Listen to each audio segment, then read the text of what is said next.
السلام علیکم عزیز طلبہ، آداب عرض ہے۔ نئی ویڈیو کے ساتھ ہم حاضر ہیں۔ آج کی ویڈیو پروموٹ ہونے کے حوالے سے ہے۔ تو سب سے پہلے آپ کو بتا دیں کہ 9th کلاس اور فرسٹ ایئر کلاس یہ پروموٹڈ ہیں اس سال، اور اس کا ثبوت کیا ہے کہ یہ پروموٹ ہو جائیں گی۔ اس کا ثبوت یہ ہے کہ پچھلے سال والا فارمولہ ادھر لاگو ہوگا، جیسے پچھلے سال 9th اور فرسٹ ایئر والوں کے ساتھ کیا گیا تھا۔ اور دوسرا ثبوت اس کا یہ ہے کہ اس سال رش سے بچنے کے لیے، تاکہ اسٹوڈنٹس 55 لاکھ اسٹوڈنٹس کو تو امتحان کے لیے نہیں بٹھایا جا سکتا، ایس او پیز فالو نہیں کیے جا سکتے، اس لیے 9th اور فرسٹ ایئر کو اس سال پروموٹ کر دیا جائے گا، اور اگلے سال وہ جب سیکنڈ ایئر میں اور 10th میں ہوں گے تو ان کے نمبر ڈبل کر دیے جائیں گے۔ اب آتے ہیں اے اور او لیول کی طرف۔ اے اور او لیولز کو ٹیگز مل جائیں گے انشاءاللہ۔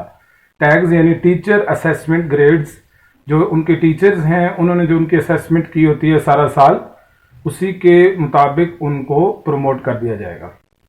اب ہم آتے ہیں 10th اور سیکنڈ ایئر کی طرف۔ 10th اور سیکنڈ ایئر کے حوالے سے آپ کو بتا دوں کہ 10th اور سیکنڈ ایئر کے لیے فارمولے بنائے جا رہے ہیں۔ پہلا جو آپ کو بتا دوں سیکنڈ ایئر کے لیے وہ ہے کہ 10th بیس ایگزام ہوگا، جو رزلٹ بنے گا وہ 10th بیس یعنی کہ جو رزلٹ ہوگا وہ بنے گا، اور ساتھ اس میں 3% اضافی نمبر دیے جائیں گے، یعنی 10ویں کلاس کے رزلٹ سے پلس 3%۔ یا دوسرا ایک یہ سب سے ٹاپ پہ ہے، سب سے پہلے نمبر پہ یہی فارمولہ ہے، یہ اسی کے لاگو ہونے کا زیادہ امکان ہے۔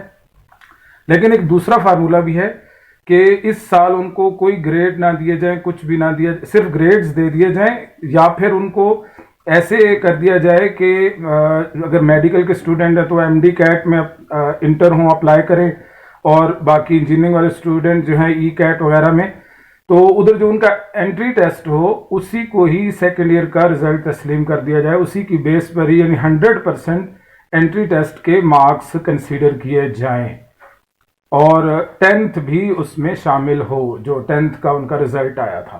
اب ہم آتے ہیں 10th کلاس کی طرف۔ تو 10th کلاس کے لیے ایک پہلے نمبر پہ ہے کہ ان کے جو پری بورڈز ہوئے ہیں ان پری بورڈز کے رزلٹ کو اینول رزلٹ تسلیم کر لیا جائے، یہ ایک فارمولہ ہے ان کے لیے۔ اور دوسرا ہے کہ انٹری ٹیسٹ ان کے لیے بھی، جو کالج میں جو فرسٹ ایئر میں داخل ہونے کے لیے جب جائیں 10th والے اسٹوڈنٹ، تو ادھر جاتے ہوئے ان کا انٹری ٹیسٹ ہو، ہر کالج والا جو کالج کی انتظامیہ ہے، میڈیکل کے انجینئرنگ کے جو بچے ہیں ان کے انٹری ٹیسٹ رکھیں، اور اس کو فلی اینڈ فائنلی کالج کے اندر داخلے کا کرائیٹیریا بنایا جائے، نہ کہ 10th کا کوئی اینول ایگزام یا رزلٹ کا کوئی ثبوت ان کے پاس ہو۔ تو یہ تھا آج کا سارا فارمولے کا حساب کتاب۔